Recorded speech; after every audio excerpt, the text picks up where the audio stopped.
Le petit matin Sud Radio, 5h-7h, Benjamin Glaise. Sud Radio, la vie en vrai, 6h39 sur la route en France. Le nombre d'accidents impliquant des trottinettes électriques a explosé. Il a bondi de 58% en un an seulement. Le nombre de décès a lui aussi fortement augmenté. Face à tout cela, la ville de Compiègne a décidé de rendre le port du casque obligatoire depuis le mois dernier. Bonjour Daniel Leca. Oui, bonjour. Et bienvenue sur Sud Radio. Vous êtes le premier adjoint au maire de Compiègne. Je donnais à l'instant quelques chiffres au niveau national. Ces accidents sont donc aussi pour vous une source de préoccupation importante. Une source de préoccupation à la fois pour nous, mais aussi pour l'ensemble de nos concitoyens. On a été alertés tout au long de cette campagne qui vient de se clore par une inquiétude grandissante, à la fois parce qu'il y a des comportements à risque de plus en plus importants.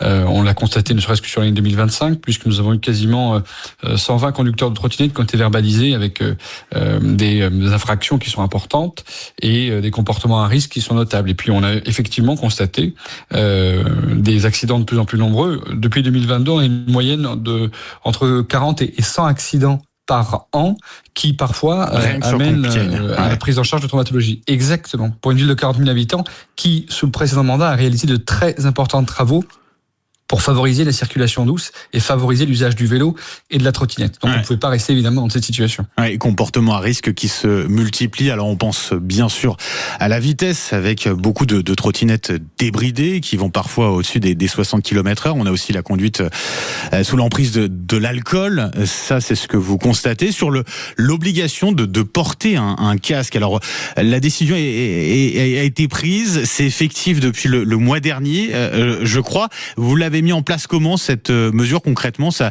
ressemble à quoi? Oui, alors d'abord, il y a un arrêté municipal qui a été pris le 12 mars. Et puis nous avons annoncé que nous voulions une période de pédagogie, d'explication, parce que le but, c'est évidemment pas de décourager l'usage des circulations douces, au contraire, c'est de les encourager, mais dans un cadre respectueux. Et donc le port du casque est aussi une manière de sensibiliser sur les risques de pratiques ou de comportements dangereux. Et donc nous avons fait pendant tout ce mois un travail de pédagogie, d'explication, de présence sur le marché, de la police municipale, des exercices de pédagogie dans les établissements scolaires, parce que notre but, c'est évidemment d'encourager des pratiques respectueuses et des pratiques sécurisées. Et donc nous avons fait d'abord ce travail de pédagogie. Nous n'avons pas encore commencé à verbaliser pour le non-port du casque. Ça va commencer dans quelques jours. Par contre, ce qui est vrai, c'est que nous voulions, au travers de cette décision, montrer que nous ne laisserions rien passer, à la fois sur les comportements à risque, sur les véhicules débridés, sur les circulations sur les voies interdites, a fortiori naturellement dès lors qu'il y a conduite sous l'emprise d'alcool ou de drogue. Et nous voulions poursuivre cela avec une démarche à la fois de pédagogie et de répression, parce que nous constatons qu'il n'y a pas d'autre, pour le moment en tout cas, solution. L'idée, c'est vraiment qu'il y ait à la fois éducation et répression. 35 € d'amende, c'est cela pour non-port du casque dans les prochains jours, toutes prochaines semaines? Exactement, 35 € pour le non-port du casque, en sachant que naturellement les autres infractions sont toujours, elles, sanctionnées d'amendes pouvant atteindre 135 €.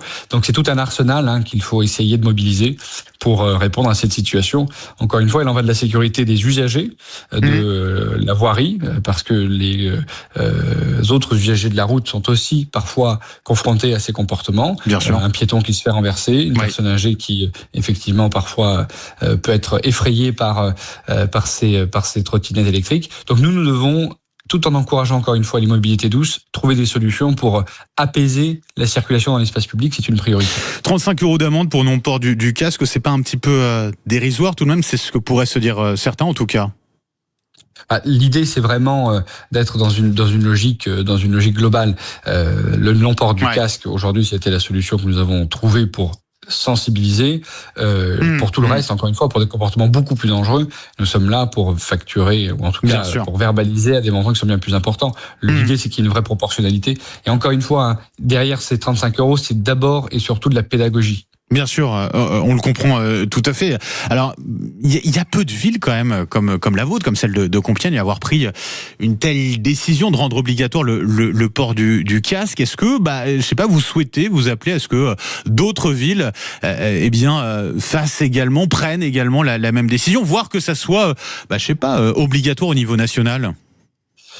L'objectif que nous poursuivons, encore une fois, c'est de diffuser les bonnes pratiques. Donc, si d'autres communes veulent s'inspirer de la démarche qui était la nôtre, je pense que ça pourrait contribuer à une prise de conscience, parce que le but, c'est bel et bien une prise de conscience générale, globale, des usagers, des jeunes.